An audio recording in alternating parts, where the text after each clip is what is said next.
were supposed to protect the people, not rule them. The time of guardians as shepherds of humanity is over.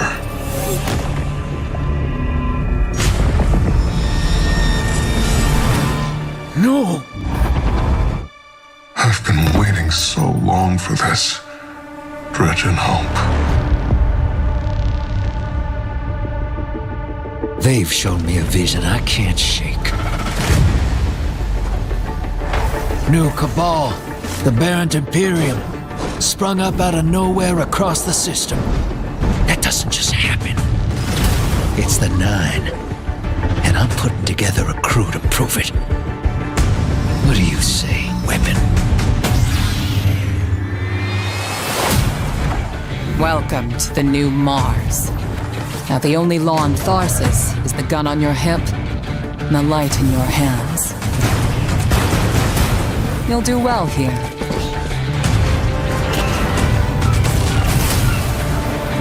I don't relish doing business with these leeches. But we need to find out what the Dredgen are after. You crave justice. Why die for a criminal? Why do you hate your own kind so much? It's time to take the fight to the Imperium.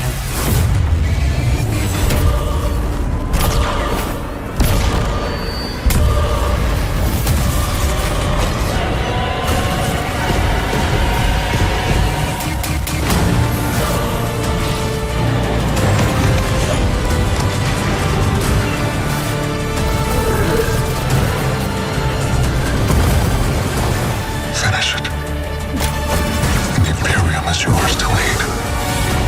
You will fall. But next time, we meet.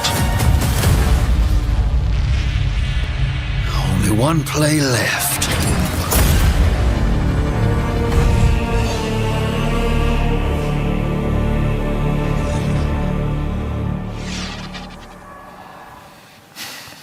All right.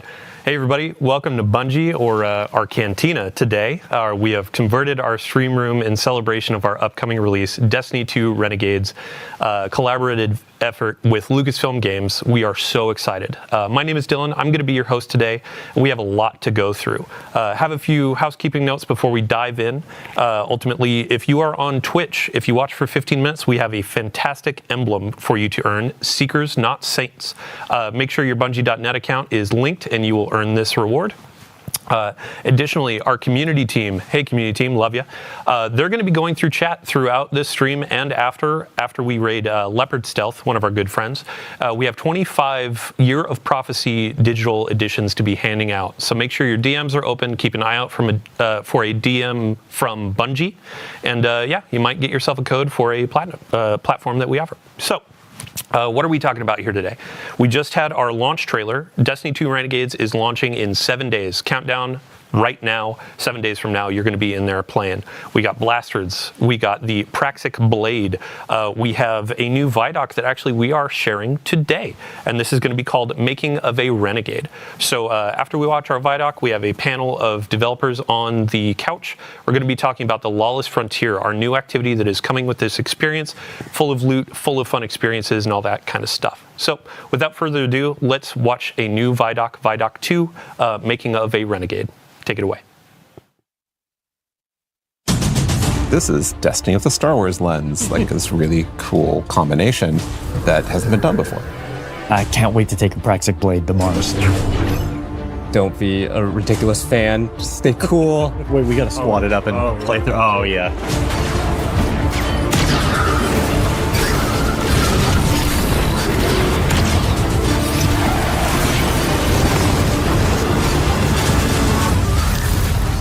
This is why we got into games in the first place.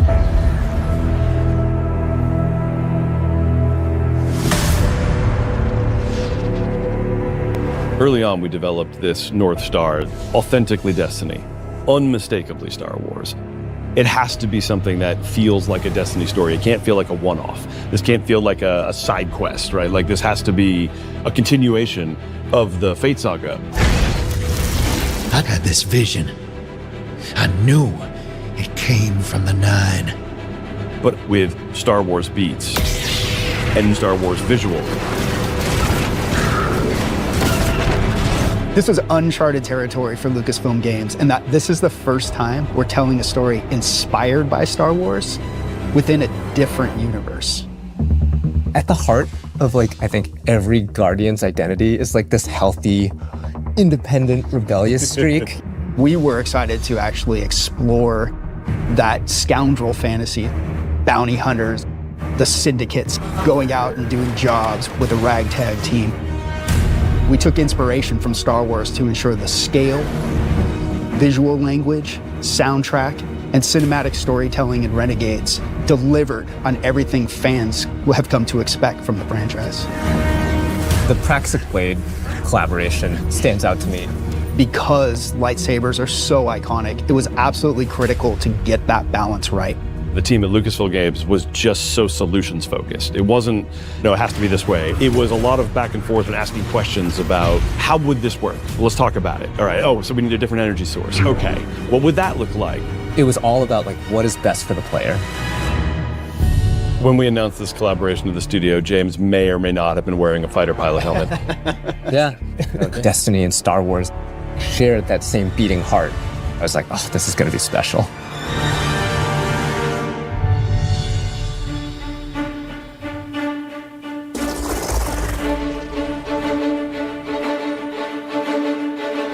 We were given such a unique challenge. How can we achieve the aesthetic and the feel of Star Wars without losing the narrative threads that we've created so far for Destiny at the same time? It wasn't until we found our footing with creating a foundation in Destiny that things started to click together.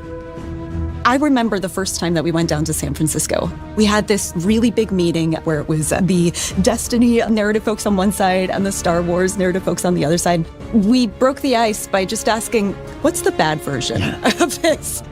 We had a really good laugh over what that looked like. And through that, we kind of uncovered that this should be the aesthetic, the vibe of Star Wars with the truth to Destiny's narrative that we knew needed to be there too.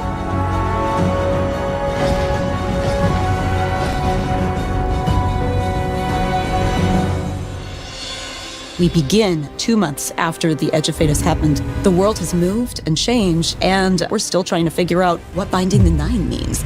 The Vanguard have redacted the prophecy of extinction. They don't want the public to panic over this prophecy.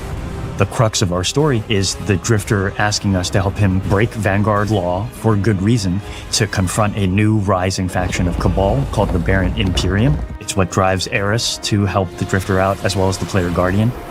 When we were thinking about what kinds of characters should be in this release, we thought about the kinds of archetypes we see throughout Star Wars. Yeah, and Drifter is an easy parallel. He and Han Solo share a cocky attitude, both former criminals.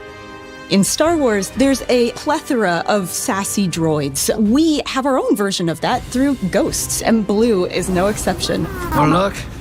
Thanks for nothing. Blue is a Drifter's ghost, and I think as soon as people hear her, they'll be delighted and incredibly surprised. Our voice cast is stacked. Dredgen Bale is portrayed by Alex Lee, who is amazing. You are supposed to protect the people, not rule them. And we also got Hollywood actual royalty Danny Houston to play Premier Loom, the head of the Barren Imperium. Being able to work with someone from that kind of IMDb page was such an honor, and I was completely normal the whole time. Surrender to the Barren Imperium. Loom became this sweeping militaristic figure that I think is going to be a really good parallel to Grand Moff Tarkin or other evil military leaders from the Empire. So even though we're introducing new characters, we're still looking backwards at some of Destiny lore's most long-standing characters. Honor is another example of that. She's our Praxic warlock. She's loosely meant to be a parallel to something like a Jedi in Star Wars. She was part of a Vanguard internal affairs group that would police Guardians on the usage of darkness. Don't make me regret abandoning my post to help you. Not now, Honor. Yeah, she has to grow up with the times a little bit because the world has changed and a whole lot of people are using darkness now. And she gets to grow and kind of ask herself, like, am I still adhering to my own values if I allow myself to be open to these kinds of ideas? The Drifter belongs with us! The Drifter left your cult long ago. And then there's Bale. Dredge and Bale. Dredgen is a dark guardian that represents absolute darkness. Dredge and Bale doesn't like the fact that we're ruled by a city of immortals who can't step down and that weren't elected. He's got kind of a point, but his methods for addressing that point suck. He makes many bad choices. One of my favorite parts about a lot of villains in Star Wars is that they have just like the capability of making a right choice and then consistently do not make good choices. Bale is trying to fill a hole in his life in all the wrong ways. And he just can't, and he never will. But man, we're gonna hope that he does someday. The time of guardians as shepherds of humanity is over.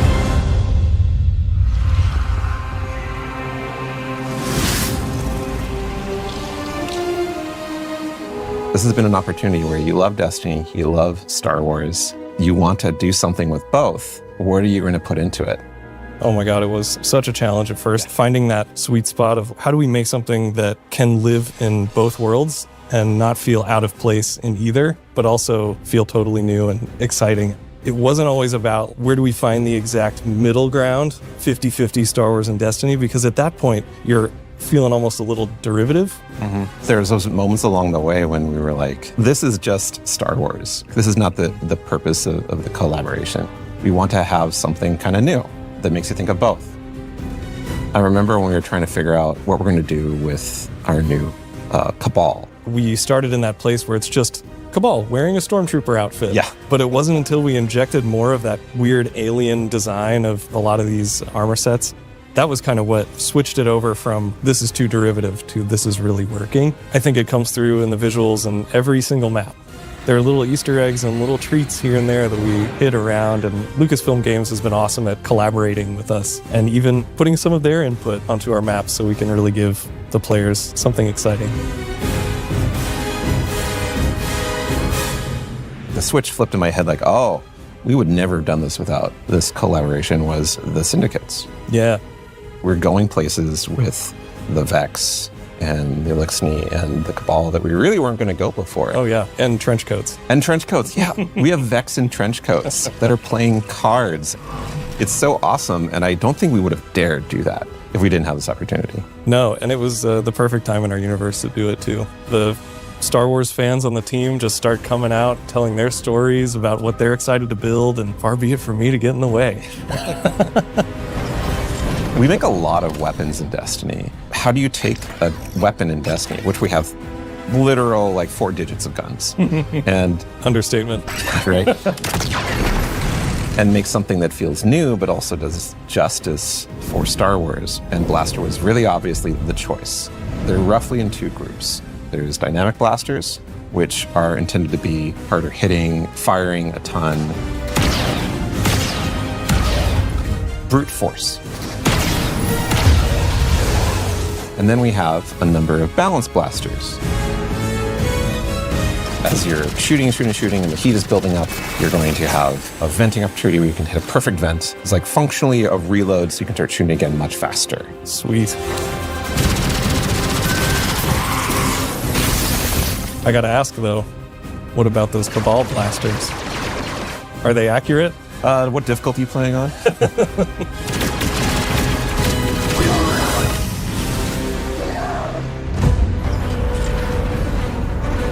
We have swords in Destiny, but we don't have a Praxic sword. We don't have a lightsaber approximate. It's an exotic primary weapon that's kinetic, where you can reflect a bunch of blasts, kill enemies with it, and throw it out and get a ton of damage.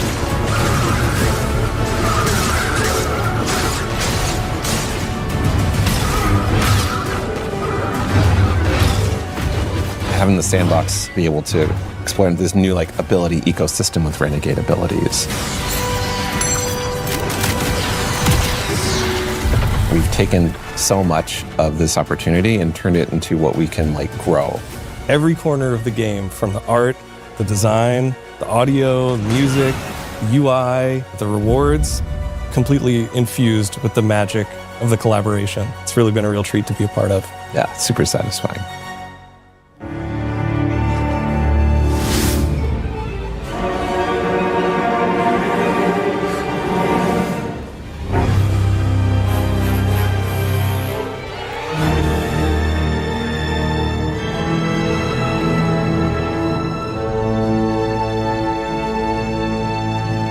Good morning, everybody.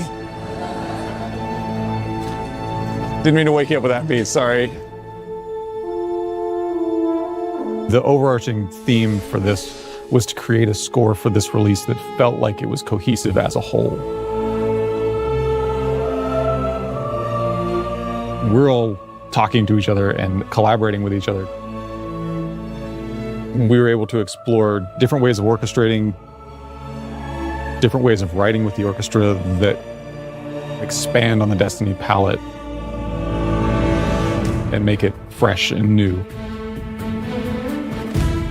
When I look at the Star Wars scores, there were certain elements that naturally fit string flourishes or wood flourishes that would play into a certain moment. When it's like, oh, I know I want something to feel more Williams, so I'll push it. Not this Williams, the John Williams. I'll push it more in that world. Another thing too is the amount of percussion. I had some ideas that felt more full-on Star Wars, and once you like flesh out the percussion arrangement, it instantly sounds more Destiny as a result. For me, a lot of it was about framing, where when I use a lot of the Destiny themes, how I set them up and how I'm transitioning in and out of moments are much more Star Wars-y in terms of the harmony and orchestration. I think the most exciting part about this was the opportunity to work with these guys and Mike.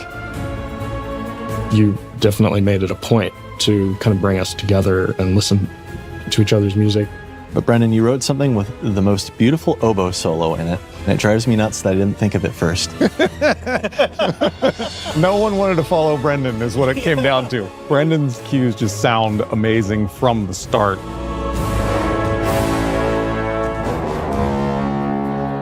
I remember, Nolan, your first high action cue. Everyone was like, whoa! Because it's really fast, really intense. Josh kept on like spinning around and looking at you. Humans have to play this. Jeez. Destiny has like so many themes, and that's like a great vehicle for doing the Star Wars spin. Our first meeting was discussing that main theme, and I remember hearing it for the first time.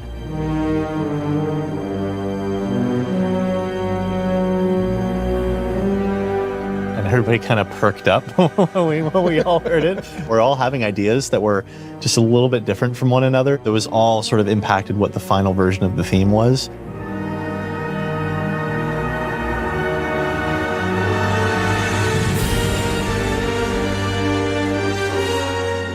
Dredge and Bale.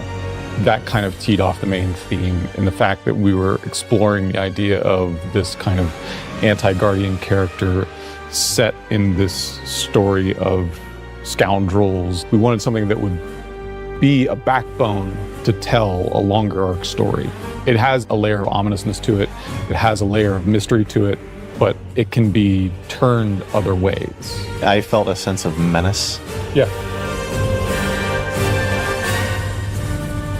I'm just excited to get to experience it with players. Just really hope that, personally, I've written something that they can really connect with and love, and if I can cause a couple of goosebumps in there, I'll take that as a bonus too. I hope players get taken on a journey that inspires them and makes them feel like this world is really unique and really special. My favorite feeling as a creator is getting to watch someone's look of like absolute surprise. I want players to feel hope, that exciting, boundless potential that Destiny has, and world of possibility that Star Wars unlocked.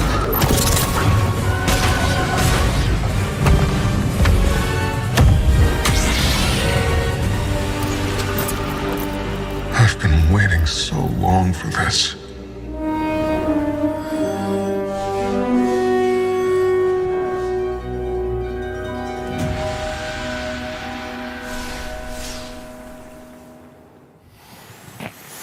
All right, welcome back to the Cantina.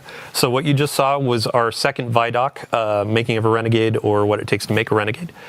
This is our moment to really peel back the curtain and show you how games are made. It's a monumental effort, and what you saw, it was a mix of our narrative design, audio, our collaboration efforts with Lucasfilm Games. Many thanks to everyone involved. Also, a few folks that weren't pictured there, ranging from design, production, test.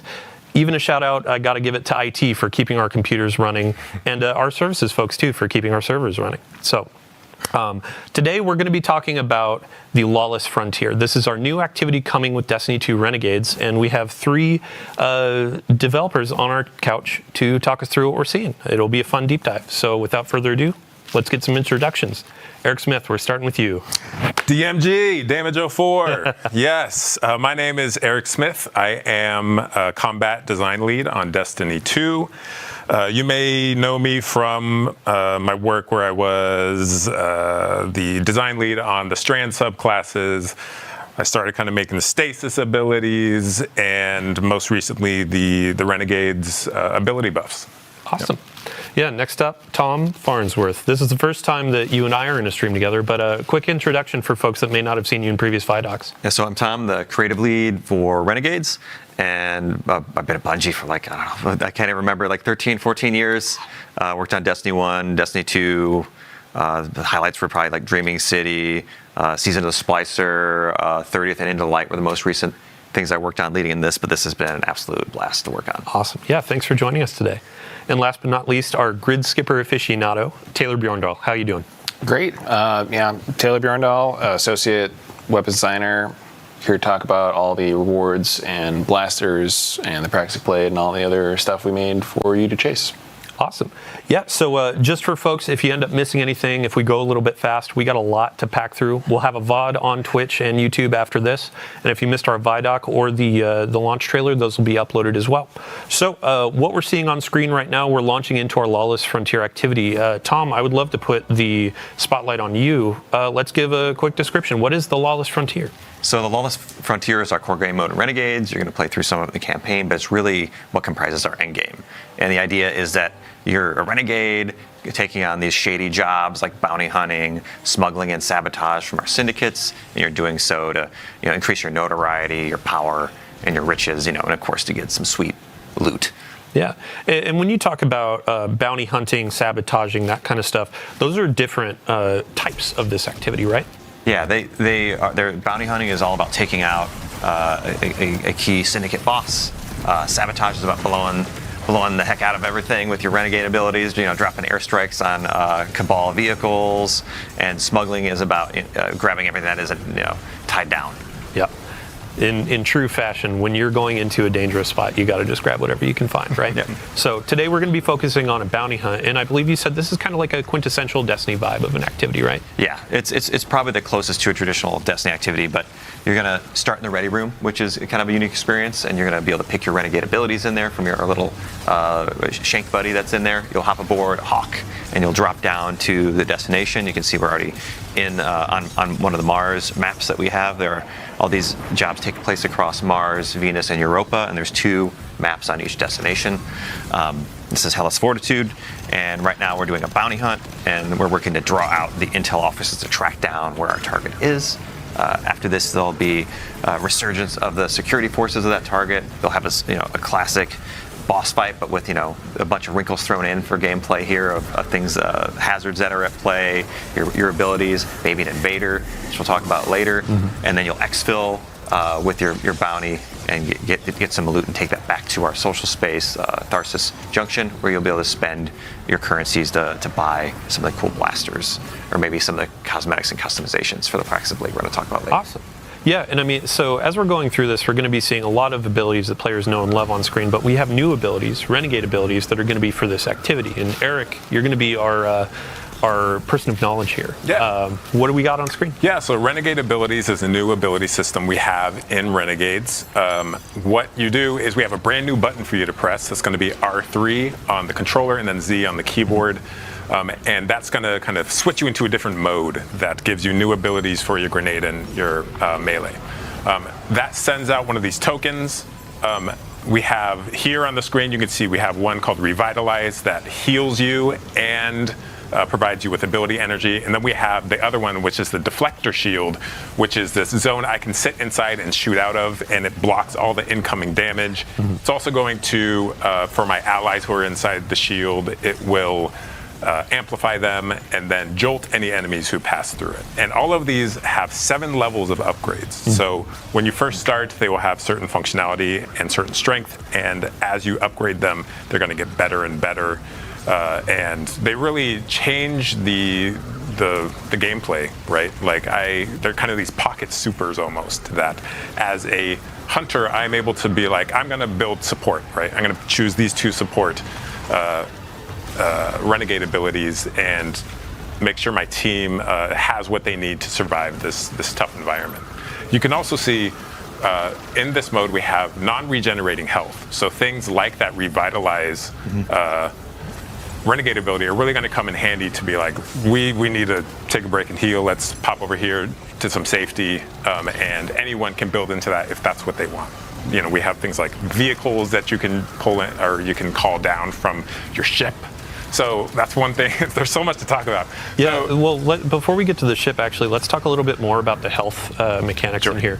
Because we had this in some previous activities like Nether, and we got a ton of great feedback on like how much you get back, how you get it back, and I've seen already in this activity, as you're going through, there are some pots, there's some ways that you can get it, there are the Renegades abilities, but Tom, if you want to talk a little bit more about it. We took Nether as a base, but I'd say this is a little bit more forgiving. The way that health works is, you've got a large pool of health. It does not regenerate at the top level, but if you get down to 0, it will regenerate to the base shield, so you don't suffer the red flashing screen. And you can either use a normal sandbox like a rift, a support weapon. You can crack open these pots that have those little healing orbs you can see on the screen to get some of your health back.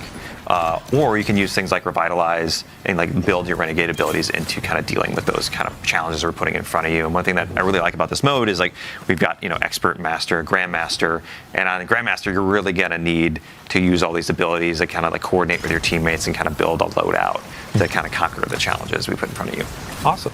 Yeah, so going back to, you had mentioned the ship when we're using our Renegade abilities. And I think earlier, outside of the Vex Dome, there was kind of like an airstrike that happened too, right? Yeah, we have a strafing run that you can upgrade, and your ship, so the one that you have customized and put your shader on, will fly through the arena and drop bombs in sequence, right? And as I upgrade this, it gets more and more devastating until it like is, beyond any of the supers we have in the game. It's incredible. There's another one that is the Cabal drop pod, and what that does is, if you're familiar with the Cabal drop pod, it is this giant metal ball that slams into the ground, and in this case it is almost like a supply drop because it's full of ammo, and it's also going to squish anything under it. And it does incredible damage. Not only that, but it will damage you and your teammates, so you got to be really careful. It will delete them. Yeah, just delete them. You got to be careful where you drop this. Offensive supply drop. Yeah, but you can be the Cabal now. You can turn it around on them. Yeah. So Bjorndal, we've had you kind of sitting quiet over there. I'd love to talk about the blasters that our players have been using. So Absolutely. In the Vidoc, we were talking about the balanced blaster and the dynamic blaster. Can you break down each, just a quick review of each, and then we can talk through some of the reload mechanics? Yep, sure. So yeah, we have 2 sets of blasters. Or 2 different kinds of blasters. The dynamics are like more aggressive, harder hitting, faster rate of fire. They can generally punch above their weight class, but they're like a little bit harder to manage heat on. The balanced blasters is more like a rain of bullets. Like I'm just gonna unload on a big pack of stuff and like really have like a deep mag. Cool. And what you can see on screen right here, these are going to be all the blasters that you can get from running our Lawless Frontier activity, and then we'll actually have a slate of blasters that you can earn through the dungeon, which we'll talk a little bit about later. But yeah, when it came to really balancing blasters and bringing them into Destiny as a new kind of weapon type, I would love to hear what were the challenges, what was some of the fun in developing those things with the team? Absolutely, yeah. So like one of the things that was in the Vidoc was kind of finding the balance of like how much Star Wars versus how much Destiny we wanted on these things, and it was a collaborative effort with basically everybody on the team. These were Mercule's project for most of this release. but it was like a big effort on design, test, animation, audio to really sell the experience of using these and to make them look and feel the part for like what people would expect from both the Destiny gun and the Star Wars blaster. Awesome. Yeah, I mean, since we're on the topic of loot and gear, our Guardian right now is using the new Praxic Blade and also getting smashed by a Cabal drop pod. But I'd love to hear about the customization that y'all developed for this. And this can be Tom and Bjorn talk to it, yeah. Sure. Yeah, so you're going to get the Praxic Blade by collaborating with Honor throughout the campaign. She's going to like deem you worthy of earning it. You'll go on a cool little quest that I don't want to spoil to earn one for yourself. And then post-campaign, you're going to unlock the ability to customize it. You're going to be able to change out your dark matter crystals and change the color of the blade to match your personality. And you're going to be able to change a bunch of different mods and gameplay elements, right? Yeah. So there's a whole bunch of different things you can kind of swap to fit your playstyle on this, where we have forms, cores, mods, and 4 different catalysts on it. And the forms kind of change like how you can get ammo back and give you some damage bonuses based off of different gameplay styles. And the cores let you apply subclass verbs to a different part of what the weapon does, depending on something that matches your subclass. So like you can add sever to like the saber throw, or something else like weaken or jolting. Yeah, it creates these really cool combos where I am strike, I'm throwing to debuff enemies and then getting it back and striking again. Yeah, and during a couple of our trial runs with this, you were talking about there are some animations and different combos in your melee structure, right? Yeah. So there's like a 3 or 4 hit combo you can do where you will end it with like a big spinny move that's like very thematic, almost kind of like how the Arc Staff has like the little hidden combo there. Mm-hmm. Awesome. I did want to call out, we also saw the Renegade ability, the turret that we have. It is called the Piker Mortar, and it is like the strongest turret we've ever built. Like it is, it has crazy range, crazy damage, and is a really nice, I'm going to throw this thing out to manage this part of the map. Yeah, while I deal with other stuff. Perfect. Yeah, and, so as we're coming to the end of this activity, I'd love to just know kind of some of the narrative dressing. So as you're going into the Lawless Frontier, it's our activity, but also kind of like the feel of this experience. And there's a turf war going on. I know, Robbie, in a previous stream, we were talking about the turf war a bit, but Tom, if you could expand on that and how that sets up this activity. Sure. So in the end game, the syndicates are in this kind of ongoing turf war across Mars, Venus, and Europa, and you can kind of take advantage of that by taking on their contracts that they offer and kind of winning out the day for them. But in doing so, you can extract maximum power, profits, rewards from them, and you can take anything you earn through engaging in these jobs and completing these priority contracts they offer. You can go back to the social space. You can they each have their own reward track, like the Pikers, the Tharsis Reformation. They offer weapons to unlock, new abilities, upgrades for those abilities.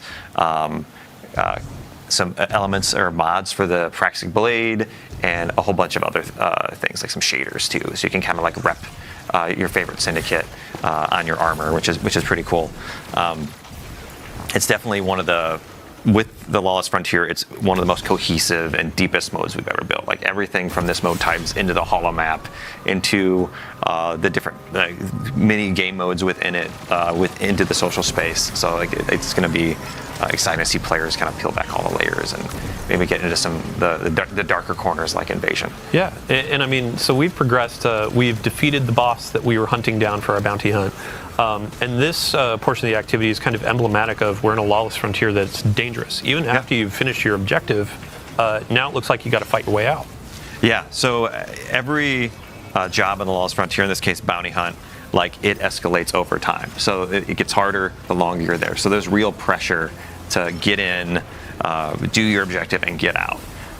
Just so like right now we're in the exfil. This is the final moments of the activity. You send up a flare, you call your ship in. The Cabal are pouring down on you here. You're throwing out your Renegade abilities, and you're just trying to survive until your ship gets there. In this case, each of the 3 jobs, bounty hunt, smuggle, and sabotage, have their own unique mechanic. So for Bounty Hunt, you have to take out these 3 mini bosses, which we call retaliators here. Yeah, so as our fire team is fighting their way out, we actually do have a preview of a fun exotic that's coming with the reward pass in Destiny 2 Renegades. I believe we have a preview that we can share. But Bjorndal, if you could give a quick overview of our exotic machine gun. Yeah, so this is the Service of Luzaku. It's a very unique machine gun. It's almost like a necromancer, broodweaver theme, where you turn your enemies into these little nests of threadlings that you can like shoot and then spawn more and like build it up to control like a space. Yeah, and threadlings just got a buff, correct? Threadlings did get a buff. They're smarter than they were before. To segue more appropriately, over the last few weeks, we've been doing a series of blog articles with y'all on the Sandbox team talking about the core game updates coming to Destiny 2 available to all players. So we have a lot of quality of life changes that are coming to your supers, your subclass abilities, all that kind of stuff that we just previewed yesterday. One of which, Warlock focused, was around threadlings, your strand abilities. If you want to cover that really quick. Yeah, so you can see here the Warlock is moving while rifting, which is a huge kind of quality of life upgrade that allows you to dodge attacks, get into cover, close the gap while you're casting your ability. Works really well with the new Warlock exotic as well. So there are, if you haven't seen that article we put out yesterday, please check it out. There's a lot of great buffs. We've shown hunters a lot of love. We love our hunters. We want them to feel powerful. Yeah, we saw some feedback with the exotic tuning article. Hunters were like, wait, I want to see more, which in the future we will definitely have more. But in the abilities preview. Talk about the future, but we can't. But because there's a lot of exciting hunter stuff that we are working on. So with the abilities updates for hunters, Golden Gun got a pass? Yeah, so Golden Gun got a pass, does more damage, and now scorches on impact. We fixed an issue where you had to step outside of your well to get full damage. Now you can stay in the well. Outside of that, we saw in the gameplay Gunpowder Gamble. If you throw it and you shoot it before it explodes naturally, it does more damage, more radius, and also spits out little kind of seeker projectiles. Yeah, and as we're getting our loot, we need to cover the Titan changes for Sentinel. Sorry? Sentinel. Yeah, the big. Yeah, Sentinel Shield. We're excited about this one. So Sentinel Shield is getting a shift a little bit. A bit of a rework, right? Yeah, a bit of a rework. The usage rates weren't great, and we want to provide something that is kind of on par with Well, as far as like, what am I going to take into a raid to support my team? So in Renegades, your Sentinel Shield, as you're holding it up, your allies behind your shield are going to auto reload, and there's just kind of rhythm to it. So if you can fire at the right time, you can just be like rocket, rocket, rocket. So like the actual like damage increase is big. Not only that, but as I guard my enemies and the shield takes damage, I'm charging this bar up that charges up my shield throw. And at full charge, that shield throw is going to do Thunder Crash level damage, which, depending on how players use it, maybe you even get 2 of those out of a single super. Like it's strong. And that's what we want, right? We want to provide that power fantasy to players. I think this era of Destiny is like fun first. Yeah. We want players to have a great time and feel overpowered. I'm going to hold you to it. I honestly can't wait. But so we finished our activity, our first run of the Lawless Frontier. Now we're going to go into another. And Tom, you had mentioned invasions earlier in the stream. Yeah. And this is going to be our opportunity to show a little bit of that flavor. We're going to look at some of the UI in the orbit screens and our new holo map. And then we're going to show what it is to be invaded. New optional activity type as well, right? Yeah. So in Invasion, like you might be familiar with Gambit. This is kind of like a new take on that kind of familiar mechanic here in Renegades. And we want players that kind of take on the role of a bounty hunter working for the syndicates, tracking down these renegades that are messing up their operations, taking out their commanders, stealing their stuff. And so you get to be kind of play on the other side here. You get to play on the opposition. So you're allied with all of the enemy combatants on the field. You can kind of wade in amongst them and pick and choose the strategic moment where you want to kind of like lash out at these players and like steal their bounty. Yeah. And so how do you launch into this? So here's the holomap, just for everybody. This is kind of our standard interface for the Lawless Frontier. This is how you access the social space, all of our jobs, and then in the end game we unlock the yellow node, which is invasion, and the red node, which is the contested territory. So we can take a look at the contested node here. This is where all like every day the syndicates are fighting over one of the maps on each of the planets, and you can kind of, as a defender, kind of throw in your pledge to the side you want to fight for. But these are also invadable nodes. So one thing I want to highlight is that invasion is opt-in. It's not a requirement. So if players don't want to deal with PvP, they can do like an expert difficulty for this, or they can just go to any of these other nodes on the map here that aren't invadable. But for the priority, the contested node on the highest difficulties, like that's where the highest rewards are. That's where the invasion is. Now, on the other side, if you're an invader, you don't need to worry about the nodes. You can just go to the invasion node. You need to have some death marks, which are a currency you earn by playing by just playing Lawless Frontier. You'll just accumulate them. And one interesting wrinkle here is you can actually wager those for additional rewards. So if we go to the little pane here on the side, there's these things. There's the death marks. You can interact with them two or three times to double and triple your rewards, which obviously you're taking on some risk here. If you go do an invasion and it doesn't go your way, you could lose those tokens, but I think a lot of players are going to want to do this because they can just get triple rewards on each invasion, which is really exciting. And on the other side, for people being invaded, if you take the invader down, you're going to get more time on the clock. You're going to get some revives back, and every time you kill an invader, they have the chance to drop extractables, which are rewards you can dunk at the end of the activity to get bonus armor, weapons. Yeah. Stellar. So let's get our invader launched in here. We'll go back to our gameplay team. Yep. But while we're loading in, let's talk about what is the actual approach to invasions. What are the objectives aside from seeking out guardians and destroying them? Yeah. So as an invader, you're gonna start in the ready room, which we're gonna show in a minute here. You're gonna pick your loadout, like what's the right renegade abilities to bring in. And we've seen in playtest, there's like a lot of different fun combos here. Like, are you gonna bring in the deflector shield, and then like the other team's gonna drop one, and then you're fighting on the Venn diagram of the deflector shields, or are you gonna just be a little more brute force and drop a behemoth and like kind of like, but try to be sneaky about it? And that's pretty hard to be sneaky in a giant walker. But you want to really pick those moments as the invader, because your goal here is to get 6 kills or 3 kills and 3 caress. Like, you've got 6 points you need to get. You've got about 5 minutes to do it. You've got 3 lives. You've got just enough time to really kind of like get in there, see where they are, kind of like rotate around, and then do a surgical strike, and then try to get them all in one go. And if you're lucky, you can do that, but you've got a few chances. And on the other side, they're going to know you're there. They're going to see that there's an invader on the field, but they're also trying to juggle the objectives that are on their side. And they don't know when in the activity it's going to happen, right? So it could happen early on, it could happen later. Yep. But only happens once per Only activity. once. Yeah, gotcha. Cool. And then one of the fun dynamics here too is playing the waiting game. You can instill a little bit of anxiety in that team you're invading. So you don't have to hop in immediately and go guns blazing. You can wait until they're at a pivotal moment where they're like, "Where's this guy? Yeah, What's wait going to until happen? they fight the boss. It's been 3 minutes. Where are Wait they?" until someone breaks off to go find a chest. Yeah. Oh man.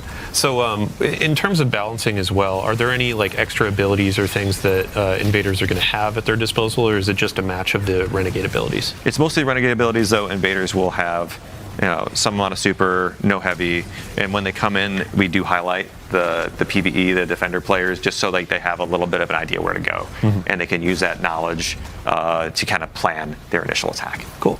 Yeah, and it's been a bit of a balancing act as you've been going through this in the different cycles. In Gambit, like, we juice that invader because it's a 1v4. In this, because you have the chaos of the Lawless Frontier and all that kind of stuff. Like, you want you want it to be tilted a little bit because it's 1v3, but also you want to make sure if players are opting into this, they still have a fighting chance. Yeah. So. And there's also the element of the non-regenerating health, which is a larger health pool, right? We've tuned it so it's more or less the same TTKs or time to kills as you have in Crucible, but players don't regenerate health, so you kind of have to take that into account when you are.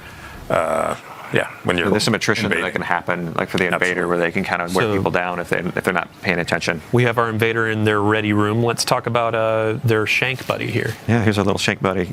You want to speak to any of these abilities there? Yeah, so we have 9 Renegade abilities here. Huge shout out to Kat Sayers and the rest of the tech design team for all their work on these.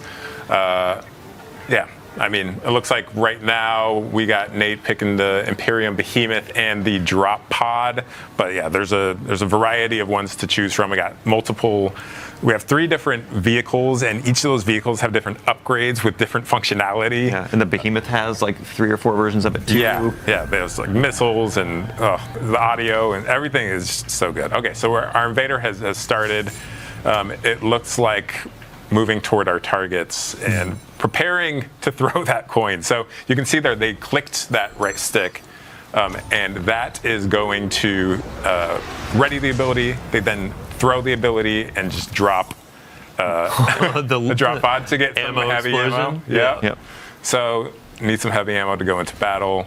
And Tom, before we were hopping in here before the stream, we were talking about like the size of the maps and how as an invader, like the first few runs you might feel maybe a little lost because there's a lot of space to cover, but as you get more acquainted with Europa or Venus or Mars, you can find better paths to get directly to the combat, right? Yeah, these are some of our bigger maps we built. They're more comparable to like our larger public spaces that we built in Destiny.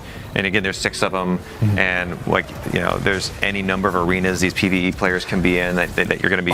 Oh my gosh! So our invader just wiped one out with the Thunder Crash and tried to hide and throw out the beacon for the Walker. The Walker, yeah, or the Imperium Behemoth as we call it. But then got needle stormed right before they could jump into it. That was incredible. So that's one of those strategic moments of like, how do I put the chess pieces down? How do I approach this and all that? That was interesting because they invalidated that beacon before they could use it. So the timing was impeccable. Oh man.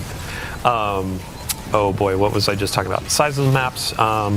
In rewards, I wanted to ask really quick too. So as you're wagering, you add more and more. Is there like a cap? Is it double the amount of rewards, or do you have? It goes up to triple. So each additional death mark you put down is we'll double or triple it. Here we go. Trying again. Here we go. Jumping in. We're already taking a lot of damage. And the more I don't know if he's gonna do it. Oh, he bailed. Oh, did they get him? Who got who? Oh, we had so many conversations leading into this of like, hey, we need to make sure Nate hold back a little bit. And now I think one of our gameplay folks is just like, oh, Nate, you're mine. Deleted. Yeah. No, going back to rewards, the better you do as an invader, the more rewards you're going to get. So each kill, each crest you put on the scoreboard, it equals more rewards. And then those get multiplied by your wager. Cool. All right. So Invader got defeated twice. The Invader has, you said, 3 lives? 3 lives. And then you can see up at the top of the screen it says Invader present still. So they're he's coming back for revenge. And it's immediately shut down. Shut down with the 3. I'm never gonna let Nate live. with the 3 coin wager too, or the 3 death mark wager. He made a little bit there. Good job. So that's the I'm gonna put a little elbow in the ribs, the gambit you're taking. Ha ha ha ha. So, all right. We've gone through some Renegades content, rewards, all that kind of stuff. I would love to shift focus a little bit to our general rewards update. So in the portal, in a bunch of different activities, we're going to have some new weapons that we're offering. We also have an armor refresh for a bunch of our activities. And Bjorn, I'm going to put the spotlight on you. So starting with our Vanguard Ops sort of armor set, this is going to be earned through Solo Ops, Fireteam Ops, and our new Arena Ops activity, which is bringing back 6-player activities to our portal, which is really exciting. It's going to be kind of like your militaristic, hey, I'm a grunt. I'm getting in there. I'm fighting the dark forces. The weapons, Bjorndal, up front, we have a new pulse rifle. What do we got? Yeah, it's a new arc rocket frame pulse rifle. So you have an energy slot option now to go with your mid-range grade. A lot of excellent perks on here. I know a lot of people love the arc perks on weapons, and now you'll have it on a rocket pulse. And then we have a fusion rifle and a sidearm. Yep. Correct? Cool. And then we do have some weapons that we're not showing in this stream, so stay tuned for launch. But next up, we're going to have our Pinnacle Ops. So in our previous season, it was a kind of streetwear samurai, and this armor theme is Kendo. And then we have 2 returning weapons that I know players have been pretty excited about seeing in the past. Some new perk combinations, but also a new heavy crossbow. Yeah, so this is a new Void crossbow to kind of fill out our elements for the crossbow now. And I think this one can get box breathing, which is new. Should be pretty good for what crossbows do. Oh boy. So box breathing, aim down sight, get extra damage, and then run up to the enemy. Box breathing doesn't apply to Serrated Edge, but you pull the bolt back out and do some more damage. That'll be a fun loot. Next up, Crucible. So this armor set is actually pretty fun. Over the years, we've done thematic sets tied to weapon foundries. So in the past, you've seen Hake, you've seen Tex Mechanica, and now Suros is up to bat for the Crucible, and Shax is going to be handing these out. We also have some weapons up to slate. Fusion Rifle is a returning favorite, I believe. Yep, yeah, Riptide's coming back. We have a new aggressive Void hand cannon and a high impact machine gun. Awesome. And then let's see, last but not least, Trials of Osiris. So another offering for our PvP audience. A few eagle-eyed players may have seen this armor set yesterday, a little sneak preview, totally planned. But yeah, we have a new armor set for each class, and as you can see, coming back with the glows, so as you get more wins on your card, you can unlock gold or red or blue. And then we have some new weapons that are coming as well. Yeah, like this lightweight Void pulse rifle with your favorite model. I admit, since the set came out on the moon, Eris, all the crufty bits on it, cleaning it up, having, sorry, what frame type did you say? Lightweight. Lightweight. Chef's kiss. I cannot wait. And then I believe also we have a preview of a hand cannon. Now, one of our folks on the gameplay team over here was whispering in my ear day by day, night by night, that these rolls are going to be a bit juiced, right? Yes, yeah. This is a pretty juiced hand cannon. It's got perks for both PvE, PvP. It's a Strand 140. You can get stuff like Lone Wolf Precision Instrument or Slice Explosive Payload. So you have a lot of options to pick for both PvE and PvP. Awesome. Yeah, and across all of our activity types, we're trying to sprinkle out some things that players will get excited about. Not just, oh, I'm going to go into PvE to get the PvE gun. Like, there are some PvP roles out there that you can get from your Fireteam Ops. There are some PvE roles that you can get from Trials. And that doesn't even cover what we have coming in the dungeon, too. Before we do a little dungeon teaser, I do have a quick announcement as well as we're rolling through the list. We have an open access week that's coming on December 2nd. So for any folks out there that haven't played The Edge of Fate, that is actually going to be included in this open access week. So if your friends haven't played, if you haven't played, hop in, check out the beginning of our new saga, and earn some cool loot on the way. It's available to all players for that week, and it also includes some previous content as well, campaign and other. So let's see here. Dungeon. We want to talk about the dungeon. So Equilibrium. This is going to be our new dungeon. The race begins on December 13th at 10 a.m. So that's the second Saturday. We've already announced the time, but if you haven't penned it in, if you haven't gotten your fire team together, get ready for contest mode. For those that don't know what contest mode is, on day one, right at launch, this is going to be a very difficult difficulty tuned for competition. So if you want to go and try to be the world's first completion, this is your place to shine. And if you win world first, we have a cool trophy or some goodies for you. So contest mode is going to be available for the first 2 days, 48 hours of the dungeon availability. You can earn a really spicy emblem and some cool stuff as you go through that. And after world first has been declared, we will also have normal mode. So if you want to give a pass on some of that harder difficulty content, you just want to dive in and see what's on offer, that'll be there for you. So before we move on, we actually have a fun trailer to show. We can go ahead and roll it. 6. Everything you've shown me, I've made real. I've marshaled a new Imperium to snuff out the light.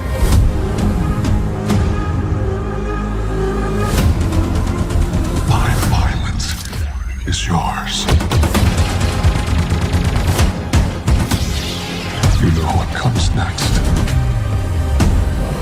Give me strength.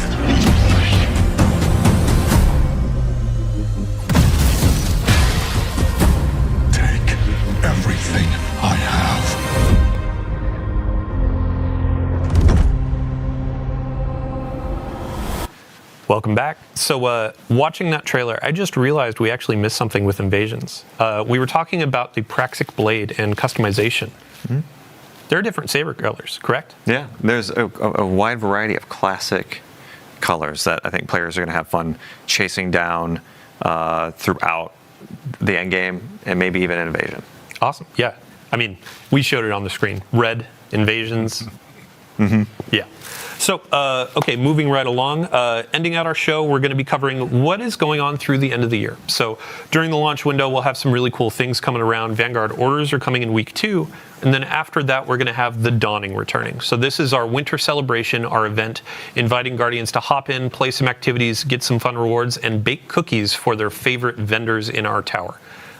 So, Tom, just a really brief description for folks that may not know what the Dawning is.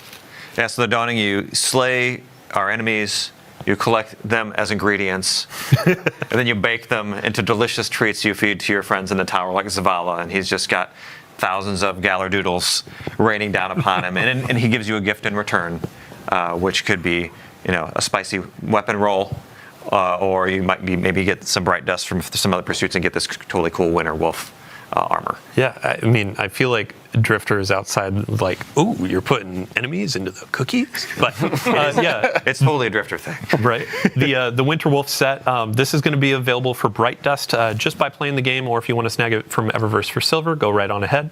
But also on top of this cosmetic, we have new weapons that are going to be a part of the Dawning. Yeah, so we have a burst linear fusion rifle, a breach grenade launcher, and a precision sidearm. Mm-hmm. And then also with this excellent new holofoil treatment. It's like covered in ice, and then as you fire, it'll slowly melt away the ice. That's cool. Oh, perfect. All right. Oh, and sorry, I have one correction being whispered in my ear. Dungeon Race starts at 9 a.m. Daylight savings time strikes again. Gets us every time. Every time. Oof. All right. So with that Dawning preview over, we are at the end of our show. Thank you so much to everybody for joining us today. As I said earlier, it has been a monumental effort. A ton of folks throughout the team have been crafting this experience, collaborating with Lucasfilm Games, and really just making something for you, our players. And we really, really hope you enjoy it. So thank you for coming. We're going to kick it back to our launch trailer here in case you missed it at the top. And again, if you missed the Vidoc launch trailer, check out our YouTube. And after this, stick around. We're going to be handing it off to one of our community members, Leopard Stealth, a friend to us for many ages, a guardian of all time, but also I don't believe he existed before 2004, I've been told. So 04 or bust. Thanks again, everybody. We'll see you next time.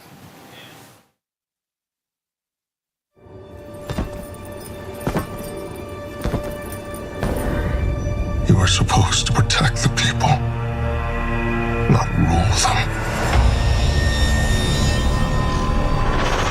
The time of guardians as shepherds of humanity is over.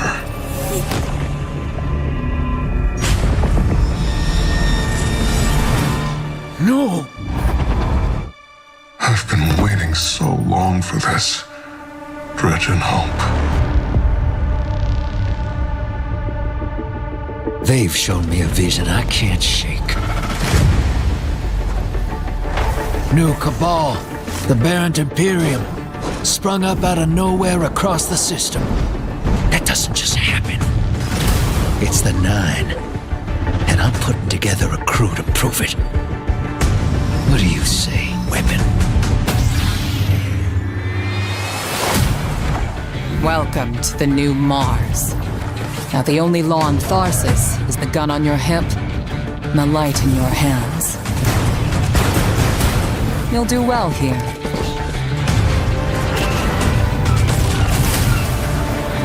I don't relish doing business with these leeches, but we need to find out what the Dredgen are after. You crave justice. Why die for a criminal? Why do you hate your own kind so much? It's time to take the fight to the Imperium.